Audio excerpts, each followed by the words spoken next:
Hey, this is Amanda with the Quality Living show here at KCIW.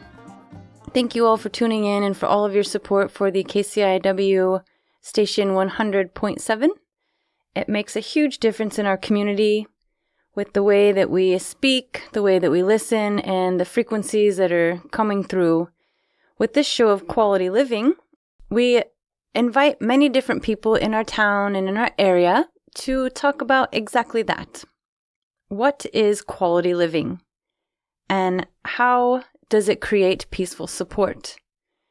Are they even anywhere near each other?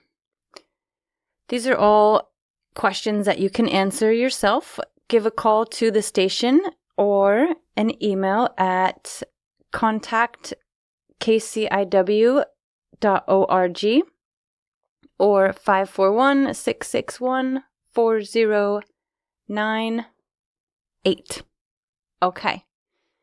We're glad for your participation. Today, we are with Christopher of the Crystal Rock Shop here in our town of Brookings. Thank you for being here today. Thanks for having me. Glad to be here. All right. How are you doing? I'm doing wonderful. I just had a nice walk down at Chetco Point. I go down there almost every day after I'm done at the shop and just admire the stunning scenery and give some gratitude to the ocean. Mm-hmm. One of our largest pieces of minerals we have is that Chetco Point out there. Yeah, it's really wonderful. Nice. How did you get to create the Crystal Rock Shop? How did it come about in your world? It is it's the Crystal Cove Rock Shop. Crystal Cove Rock Shop. Thank you. And my grandmother had me looking for agates when I was pretty much a toddler, I imagine. I'm from Livingston, Montana. And that area is really rich in a lot of different minerals. It's the treasure state. Is that how you call it? Yeah, Montana's called the treasure state. That's treasure state, okay. State motto. So I've always had an interest in rocks and geology and things like that. And I moved across town, and one of my friends is a big rock hound and lapidary person, and he showed me how and what to look for in the Yellowstone River itself. And there's many agates and jasper, petrified wood, lots of really cool things there. So that's where my interest kind of gained some momentum. I've been to Arkansas a few times. Arkansas is actually the second largest quartz deposit in the world, next to Brazil. Arkansas. Yeah, Arkansas, yes. So there is loads and loads of crystals there. So I've gone there periodically to mine crystals myself. And I also came across somebody who there in the area who is a teacher, and he taught me some crystal healing techniques and things like that, which I haven't done a lot of recently, but that's another aspect that interests me, a lot about different vibrations, how we interact with the world and what interacts with us, connections and ways that we can help ourselves, help the planet, by different modalities that are have a lot to do with frequency and how we tune in with ourselves and what's around us, and how we can help and support that process to grow and to heal. Did you ever make it to Brazil? Not yet. I've been to Peru. Okay. Which is close, but I haven't been to Brazil yet. I do love to travel, and part of my travels include, which started in Arkansas, of burying a crystal grid with specific design and intent to the different power spots that I've visited. So there's one in Arkansas that we started, and I carried that on in Peru. There's one on the Amantani Island in Lake Titicaca, which is the island of cosmic love. Wow. And I did a grid right next to the Inca chair there. We were on a tour with it was a initiation to the solar path with an Andean shaman, with a dear friend of mine and one other person, and we had a tour of the ancient sacred sites in Peru, Machu Picchu, many other places, which was really, it was astounding. I mean, it's just blows your mind to see some of the architecture and the stonework that is down there is just impossible to imagine that people did it with, a chisel. And it's really amazing. But I did a grid there. There's a grid in Montana. There's a grid in Sedona. There's a grid in Mount Shasta, which is what brought me out to Brookings and how I discovered Brookings. I wanted to come to Mount Shasta and to do a grid there, and thought, well, I might as well go to the coast since I'm going out there, and looked on the map, and here's Brookings, and I really loved it here. I fell in love with the coast, this part of the coast, just amazing. The energy is magnificent. And I came back about 6 months later to see if I still really liked it, and I still really did. And saw that there was no rock shop. It's a small town, just similar to Livingston, about 10,000 people. And I was living in Bozeman before I came here, which is being overrun, like many places in the country. But there's just, everybody's moving there. There's big money. There's everybody from Hollywood has to have a place up there, and Big Sky. And it's, crazy. So I wanted to slow things down a little and come here. So I had it in my mind. I set the intention that I was going to move here and open a rock shop. And it's been almost 2 years now that I've been here for 2 years and had the shop open for a little over a year and a half. Yeah. Oh, nice. So when you say crystal grid, I'm super familiar. However, there might be somebody tuning in right now who has never heard of that term. Can you detail them the whole purpose, kind of how it is? Sure, yeah. It is multi-layered, multifaceted. It is a sacred geometry and design. There's a circle in the middle, and a square around the circle, and a triangle around the whole thing. And the intent with this is to connect to the crystal grid of the earth, to the power grid of the earth, and help to harmonize, help to balance the energies of the earth, help to dissipate places where energy is stuck or built up. So in effect, helping prevent some natural calamities, perhaps, and also to specifically the intent that I put in there. And so it's the center is Arkansas crystal. The square is with amethyst, and the triangle is with golden healer quartz. So not always exactly, have changed it around a little bit, how I felt guided to each place. But it's also to help support humanity moving into we're moving into the age of Aquarius, which is represented by a woman pouring water out onto the earth. And we're coming out of an age that was really patriarchal, male energy dominated, and out of balance, as you can see if you look around in the world today. So the intent that I put in there is to empower the divine feminine, to help bring us into balance, to propagate the divine feminine qualities of nurturing, of family, of love, compassion, healing, understanding, caring, all of the things that are really motherly energies. And that is essential in, like I said, of bringing us into some balance here, and being, practical about the way that we're approaching life. And how deep can a crystal grid exist anywhere? When you create one, do you have to bury it? Can it be centered somewhere, or just so we all have a better vision of this? It doesn't have to be buried. Those are buried because I want them to be semi-permanent. Right. But even if you have a ceremony, and I always do it on the equinox, either the spring or the fall. And if you do a ceremony by yourself or with someone and you have a crystal grid prepared for that day and for that ceremony, energetically that leaves an imprint that stays there. And that intent and that energy that you create in that moment lives on, as everything that we do does. It leaves an imprint and lives on and has an effect on everything around us, for sure. Beautiful. The presentation you created the day that we had International Yoga Gathering at the Azalea Park was such a beautiful presentation, and I felt that was a really powerful intention that you set there, and the way you had the design, and it just felt very as a place to gather. It felt like a centerpiece to the whole production. It was really beautiful. Thank you. Yeah, and there's some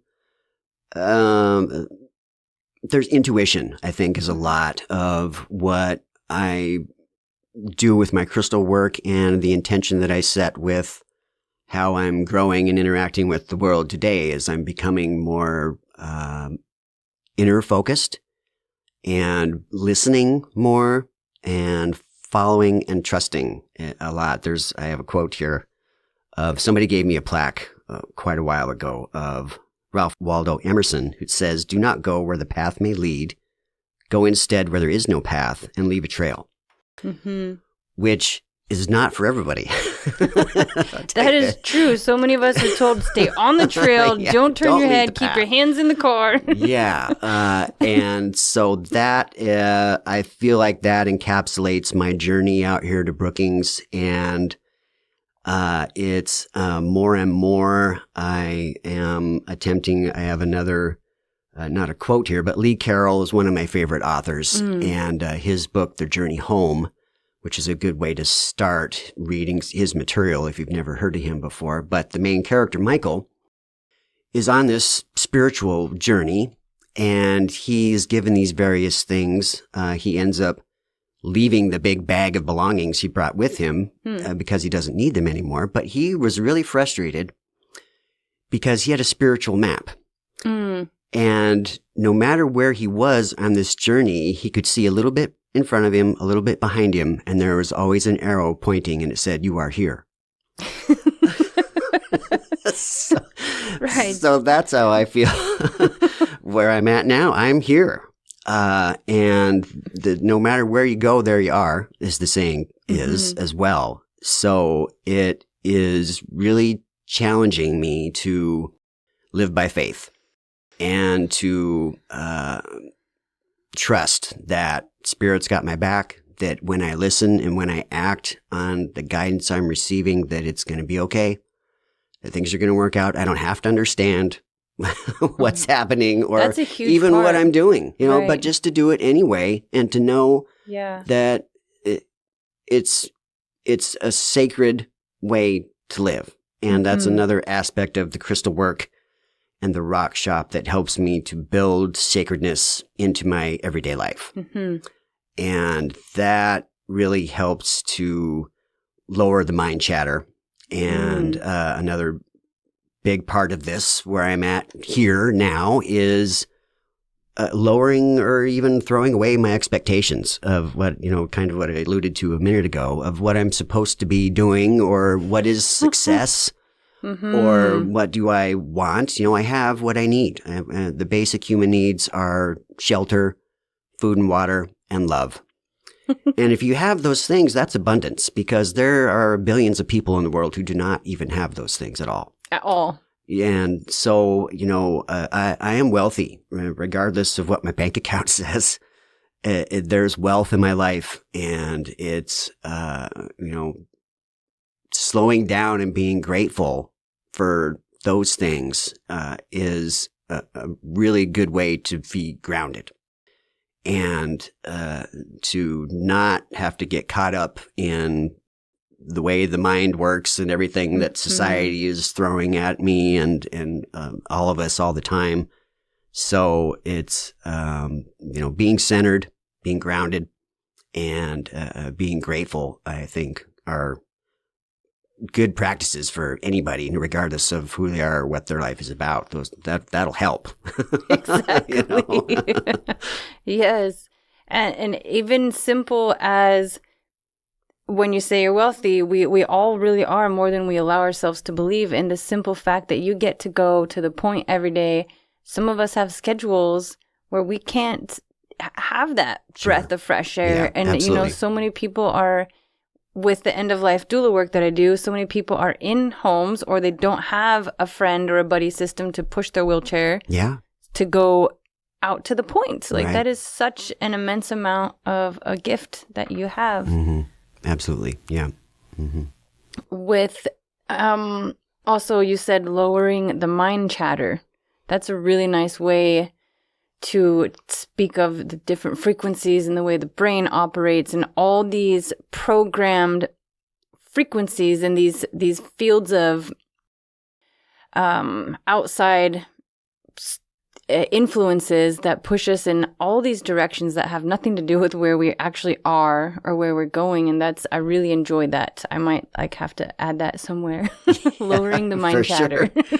Yeah, right. And, there's HeartMath is another great organization who are really exploring, teaching coherence between your mind and your heart, and that the heart has 40,000 neurons in it. Mm. And the heart sends way more information to the brain than the brain sends to the heart. Mm. And something else I learned, another little tidbit here, looking at this today, is that actually there are 100 million neurons in our gut. So 90% of the chemicals that our body needs are created in our gut too. So it's like, the things that we eat, the vibration that we allow into our body and into our atmosphere greatly affects us, and a lot more than we think. So there's a lot of people that don't believe in any of that, which is fine. Right. It's the part of listening is acceptance and letting go of judgment. And this is the internal process that I go through, but that's reflected. The micro is reflected in the macro, Correct. So the things that I do, affect other people in the world that we're in. Mm-hmm. And that's another thing that the HeartMath talked about, is that the random number generators around the world, when there is something big that happens, like the tsunami, 2004, the whole world, the random number generators are suddenly not random when that happens, even before it happens. So we are connected to everything, and we're not separate from the earth. We're not even separate from each other. And so the energy that I allow into my, sphere, affects me, and then that affects everything else around me too. So it's, there's a lot of problems in the world, but the more solution focused I am in my own life, the things that I can control, the better the healthier that is for me, the more peaceful I feel. More grounded, and then that in turn, that spreads out, that affects the rest of the world. And it may be something, doesn't have to be a grand, I don't need to write a book, but, when I listen, it's like, hey, pick up that piece of garbage. Say hi to this person, offer to help them with the door or their groceries or whatever the case may be. Just in admiring nature, just being grateful. All those things have power. And we're a lot more powerful than we give ourselves credit for, I think. So being mindful of that and doing my best to incorporate those things in my daily, just human being, right? I don't have to be a human doing. Exactly. That is such a huge difference. Again, with the conditioning that you kind of spoke about, that we go through, all of us do as we grow up, and being able to have been fortunate enough to have been provided with experiences that helped me to learn to discover the truth for myself. What is true for me. And one of the greatest pieces of advice, I believe from Lee Carroll again, is when discerning what a message is or an activity or whatever, back to that energy does it come from love or does it come from fear? That's a fine question. Right. And that is you can apply that to just about everything. Right. And even my own internal, I say you a lot, but I can speak for me. My own internal process is that with this thought, is that, belief coming from a place of fear or a place from love. And if it's coming from fear, then that it's an illusion. But if it's coming from love, then it's real. And then would you conquer that? Like, I'm hearing my thoughts say, okay, is this coming from fear? Is this coming from love? And then instead of, if you see that it is from fear, like you said, it's an illusion, just, what's the word? I want to say just attack it with love and just say, you know what? We're just going to power through this with all the love in the world and forget the fear and just. Oftentimes just speaking, even internally or externally as well, our words have power. Of that I see this as fear. And one of the best, there's lots of acronyms for fear, but I think the best one that I've ever heard is false expectations appearing real. Oh, wow. Is fear. So often just recognizing that and saying this is just a false expectation that appears real. And I'm not going to allow that to have power over me. And sometimes those are deeply, deeply held beliefs resulting from trauma or abuse or, the many things that a lot of us go through in life. And so oftentimes you need help with that. And it's not just, hey, I'm going to do this whole thing all by myself. We're talking about community.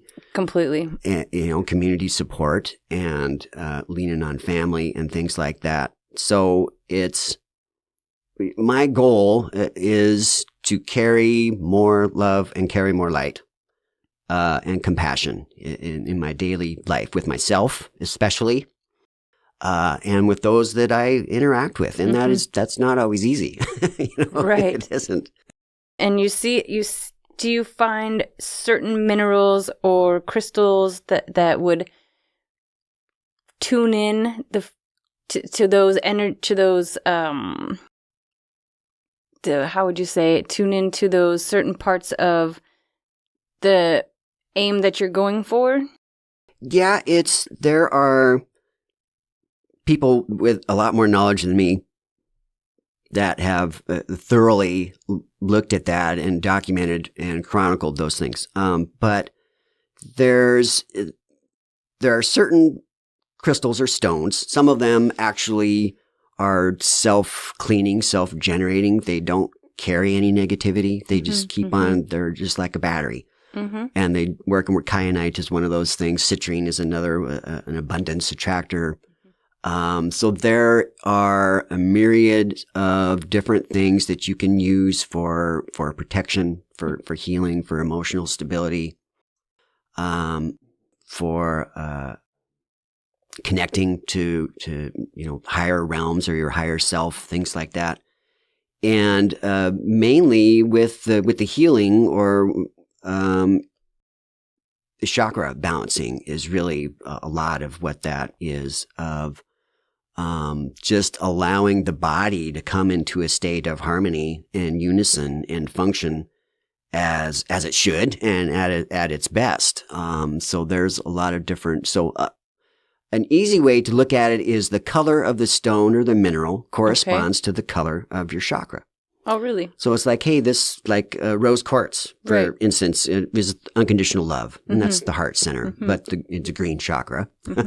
So, but there are variations, but malachite is a really good healer, pain reliever with the heart center, citrine, for your solar plexus and so on. So that's a simple way to look at if you're thinking about how can I help myself or where do I feel like I need even physical help in my body, then that's a good way just to go with the colors. Okay.